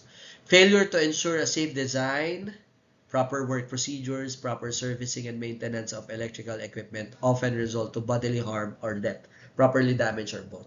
Kaya usually tayo, di ba, para mag-guide din natin yung client, even employees, naglalagay tayo ng mga safety warning. Pagka hindi natin nilagay yun, magkakaroon din talaga ng problema. Of course, hindi natin inaasahang problema. So, yun yung iniiwasan natin. So, at the end of this discussion, ang gusto ko lamang pong ihatid sa inyo is there are hazards sa loob ng opisina. Whether kung nasaan ka mang nature of work, kung ano man ang task na ibigay sa iyo, lahat tayo ay prone, no? Prone sa mga accidents, diseases and illnesses. So we just have to identify kung ano ba yung mga dapat nating gawin para maiwasan natin to. So sa susunod, ito, yung third discussion ko sa inyo, bibigyan ko kayo ng ilang mga parang guidelines ba. Meron ditong tinatawag natin yung hazard identification and yung action na pwede natin gawin. So through this, mag-guide na tayo bilang mga safety officers sa office. Mag-guide tayo kung paano natin mapoprotektahan yung ating workplace, mapoprotektahan yung safety and health ng ating mga empleyado. Ayan, for the last part of our discussion po for occupational safety and health, I would like to share with you yung ating pong HIRAC. Ayan, nabigay ko na po ito 4 years ago, 5 years ago, doon sa mga tawag dito, sa mga umattend po noon sa training for safety officers. Kasi nag-require po yata noon ang, I don't know if civil service or sa atin sa HR, nag-require ng safety officer per office, no? And this HIRAC is very instrumental din. Kasi kung titingnan lang natin, kung o-observe lang natin yung ilang sa mga hazards, safety and health hazards na meron sa ating opisina, kung titingnan lang natin siya, or ilalagay lang natin, ino-note lang natin, baka may ma-miss pa tayo. Or baka meron tayong nilagay na hindi naman masyado risk, pero kailangan lang ng kaunting remedy. Ito, pag gumamit po tayo ng HIRAC, ma-identify natin, ma-assess natin kung gaano ka-severe, gaano ka-dalang, or the probability na mag-occur yon yung accident na yon. So, sige, let's start. So, HIRAC means hazard identification, risk assessment, and control. So, kasama na rin dito yung action taken na gagawin natin, no? Kapag na-identify natin yung hazard or yung risk. No? So, sa session na ito or sa discussion na ito, at the end of the session, the participants, kayo po bilang mga attendees will be able to perform risk assessment, evaluation, and recommend appropriate control measures. Of course, ako po bilang sa Bichato, hindi ako pwedeng mag-assess sa office, for example, sa HR. Hindi pwede kasi hindi ko rin alam yung nature of work. Hindi rin naman pwede akong pumunta sa Dreamo, for example, kasi hindi ko rin alam yung nature of work. So, maswerte po tayo na tayo bilang mga empleyado sa kani-kanyang mga opisina, ma-identify natin yung iba't ibang mga risk, no, na pwede nating ma-experience sa ating opisina, sa ating workplace. Meron tayong risk assessment pertaining to ISO, pero yung risk ngayon ay in terms of our operation yun in terms of our services. Pero what if yung risk assessment in terms of safety and health? Okay, so ito yung i-discuss natin dito. So what is risk assessment? Risk assessment is a term used to describe the overall process method where you, number one, identify the hazard and risk factors that have potential to cause harm or hazard. Yun yung term na ginagamit nating hazard identification. Second, analyze and evaluate the risk associated with that hazard. So, analysis and evaluation, and determine appropriate ways to eliminate. So, risk control ang tawag doon. So, yung risk assessment na tinutukoy natin dito ay yun. Ito na yung kabuuang pumapaloob doon sa HIRAC actually. Meron itong form para ma-identify niyo yung hazard, tapos makuha niyo yung risk, no? Yung potential risk. Tapos yung ano yung action na pwede nating i-perform. Okay? So for the risk assessment, ito yung mga ginagawa natin: hazard identification, risk assessment and evaluation, and then risk control. Importance of risk assessment. Ano-ano ba? Bakit ba natin kailangan yung risk assessment? Number one, create awareness of hazards and risk. Kagaya na sinabi ko sa inyo kanina, hindi porket nasa opisina lang tayo, nasa loob ng opisina, malayo tayo sa hazards. Na-identify na natin yung mga safety hazards, di ba? Lalo na kapag ka-exposed ka sa mga chemicals. So you have health hazards naman and risk. So, yun, importante po sa atin yung risk assessment. Identify who may be at risk. So, tayo sa senaryo natin, sa workplace natin, tayo po bilang mga empleyado ang at risk. Okay, at risk. Determine whether a control program is required for a particular hazard. So, yung program na gagamitin natin, yung risk control na tinatawag, ma-address ba talaga niya yung nakalagay na hazards or risk, no? Determine if existing control measures are adequate or if more should be done. Kung kinakailangan pang magplano ng mga panibagong control measures. Prevent injuries or illnesses, yan. Isa sa pinaka nasa tuktok, no? Gusto natin iwasan talaga yung or gusto natin i-prevent talaga yung mga injuries, mga accidents, illnesses, yan. Especially when done at the design or planning stage. So, prioritize hazards and control measures, meet legal requirements where applicable. So, the goal of risk assessment, number one is to answer the following questions. Sorry, number one, what can happen and under what circumstances? Paano ba mangyayari? At sa anong paraan? Sa anong pagkakataon? What are the possible consequences? How likely and severe the possible consequence to occur? So, gaano ba kaposible na mangyari ito? At gaano ka lala yung posibleng mangyari? No? Ano-ano yung mga maapektuhan? So, sakop ito lahat ng risk assessment. Is the risk controlled effectively or is further action required? Okay? Yung pagko-control ba natin, it suffice the problem, the hazard. So, yan yung kailangan nating itanong, i-evaluate sa mga sarili natin bilang mga safety officer. Kailan ba natin ginagawa yung risk assessment? So, merong tatlo. Number one, before due process. Bago tayo magpatupad ng panibagong proseso or mag-introduce ng panibagong activity. Second, bago magbago yung proseso. At third, kung may nangyayari ng hazard or problema. Okay? So, ano yung mga steps kung paano natin pine-perform yung risk assessment? Number one, list of work. Alam nyo ba kung ano yung mga list of works ng inyong mga empleyado? Kung hindi, pwede naman yung tanungin. Pwede nyo silang isa-isahin, interview. Ano-ano yung mga list of works na possible sa loob ng workplace ninyo. Identify the hazards. Ano-ano yung mga posible bang mangyari? Matudulas, malalaglagan ba sila ng something, makukuryente ba sila? Yun yung mga potential hazards, no? Estimate the risk. Ano yung mga posibleng mangyari?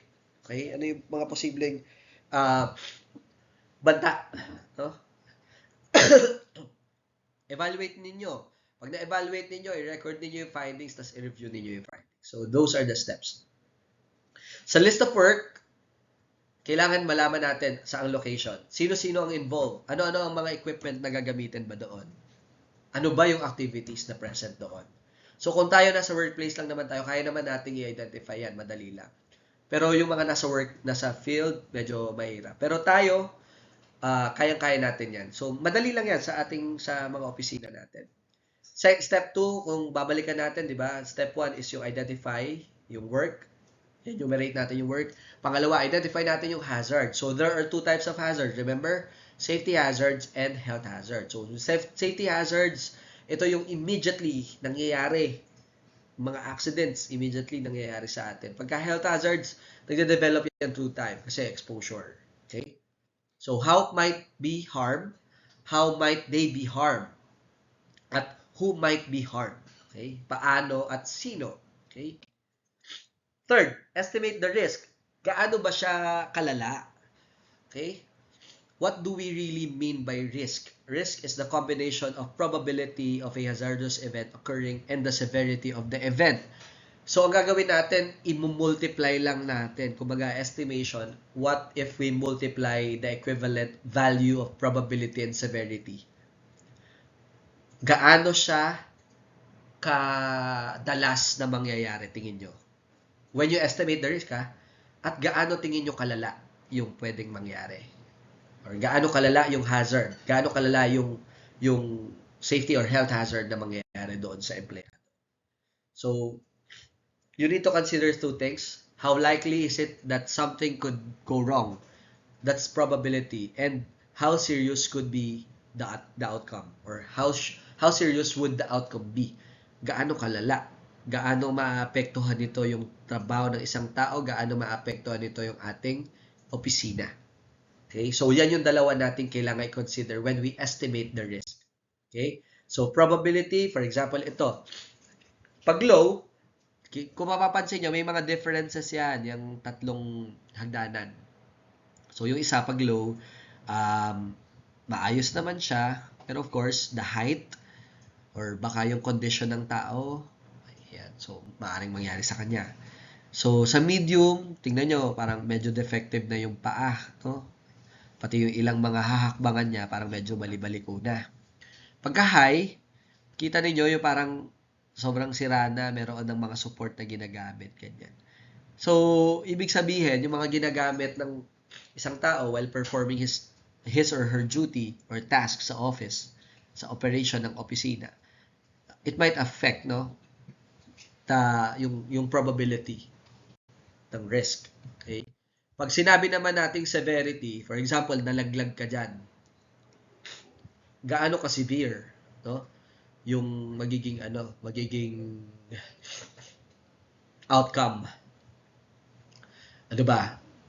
Mapipilay ka lang ba, mababaldado, or mamamatay? Yan yung mga kailangan nating sagutin when we estimate the risk. Okay? Assessing the risk, so merong equivalent. Okay? Pag sinabi nating low, that's equivalent to 1.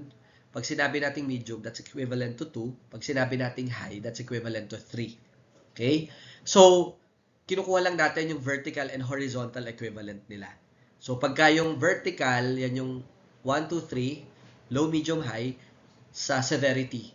Pero pag probability, yung 1 to 3, so likelihood ang ibig sabihin niya. So, i-multiply lang natin siya and meron siyang equivalent. So, this is the risk assessment tool. Ito yung sinasabi ko sa inyong form kanina. So, when you perform risk assessment, kailangan nyo to. So, nandito yung tatlo. The hazard identification, risk analysis and evaluation, tsaka yung risk control. So, for example, sa hazard identification, ano ba yung yung work niya? Anong hazard? Is it safety or health hazard? Ano ba yung magkakos doon sa tao? So, mamaya makikita ninyo yung example natin. So, for example, ito, sa ating case. Halimbawa, may case tayo. Ang case natin ay cleaning the window. Yan, paglilinis ng window.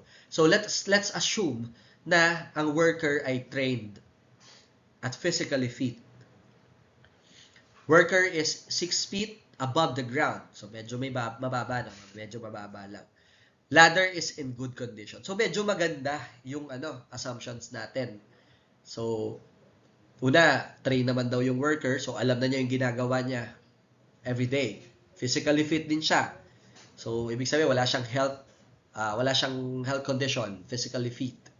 No? Worker is 6 feet above the ground. Di masyadong mataas. So, kung if ever man malaglag siya, baka lang yan, nagulat lang yung mga buto niya. No? Malamog, ganun. Huwag na tumama, syempre, yung ulo. And yung ladder in good condition. So, yung ginamit niyang equipment, yung ginamit niyang tool, ay nasa good condition. So, how are we going to perform assessment of the risk? Okay? Or yung risk assessment na tinatawag. So, i-assign natin. Sabi natin kanina, yung vertical and horizontal equivalent, no? Yung value. So, pagka probability, ayun, 1, 2, 3, severity, ganun din, 1, 2, 3. No?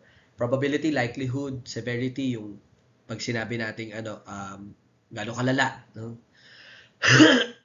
Okay. So, ito yung mga um, tawag dyan, characteristics, no? Yung equivalent na definition. So, ng bawat category. Pagka kinategorize natin siya as low, ito yung category niya. Pag high, ito yun. Or pag medium, ito. So, pagka low daw, injury requires first aid only. Pagka naman medium, pwedeng sprain, yan. Yun, dislocation, possible yan. Pagka naman major, bali ang buto, walang tawag dyan, serious head injury. Pagka naman sa probability, may occur once during a work lifetime. So, minsan-minsan lang. Medium, may kadalasan. So, pwedeng every 5 years may nangyayaring ganun. Pagka high naman, pwedeng twice a year may nangyayari. So, yan yung definition natin pagdating sa probability. So, kung titingnan natin, pagka more than 5 years, baka makonsider natin as low. Pero pagka within 5 years nangyayari siya, medium yan. Pero pagka every 2 years nangyayari siya, that's high. So, that's how we rate or we rank yung probability and severity. So, diyan tayo kumukuha. Diyan natin ina-assess. Hindi tayo basta-basta nagkakaroon ng thinking na, ito malala to. Hindi, ito mangyayari sa kanya. Hindi. Ina-assume na natin yon. So, nagkakaroon na tayo ng mindset agad. So, hindi na totoo yung nagiging risk assessment natin. So, kailangan i-assess natin siya based sa kung gaano siya ng tingin natin, gaanong kadalas lang siya mangyayari at gaano kalala. So, i-multiply lang natin yung dalawa. Kita niyo? So, for example, 1. So, 1 times 1, 1 pa rin yun. Pag 2, multiplied by 2, for 2 severity, 2 probability, ang magiging equivalent natin sa risk matrix 4. Diba? Pagka naman sa high, yun, 9. Pagka 2 and 3, 6. So, ganun lang siya. So, that's how we look for the risk matrix. Yan. So, for example, binigyan natin ng equivalent. Halimbawa, ang equivalent natin sa severity, most likely, magkakaroon lang siya ng fracture, sprain, ganyan. Hindi naman serious fracture. Hindi fracture, about dislocation, mga ganyan. Mababalik naman, So, pwedeng medium lang siya. Probability, maaaring baka every after 6 years mangyari at hindi talaga madalas. So, pwedeng i-categorize natin siya as low risk. Okay? So, may color. Low risk lang siya. So, pag low risk, so mag-a-assess ka ngayon. Okay? You have to have a pattern ito. Pagka kasi low risk, keep the process going but monitor regularly. A control plan should also be investigated. So, ibig sabihin lamang, may ilang mga outcome dyan na hindi naman dahil na may na-aksidente, hindi mo na i-continue. Meron pa rin naman i-continue, pero you have to monitor it regularly. So, just like for low risk. Pag medium risk, alam ko, meron kailangan control plan. Yan. So, yan, nakalagay na yun dyan. So, ito yung guide ninyo. Pwede nyo yung picturean para pag gumawa kayo ng risk assessment tool sa kanya-kanya ninyong opisina, pwede nyo siyang gawin. So, for example, ito. Ayan ngayon. So, halimbawa, clean the window. Ano yung hazard niya? Safety hazard niya, pagkalaglag. Yun lang naman eh. Ano ba pa pwede? Yun lang naman. Pwede siya malaglag kasi ang condition lang naman natin dito na 6 feet above the ground siya.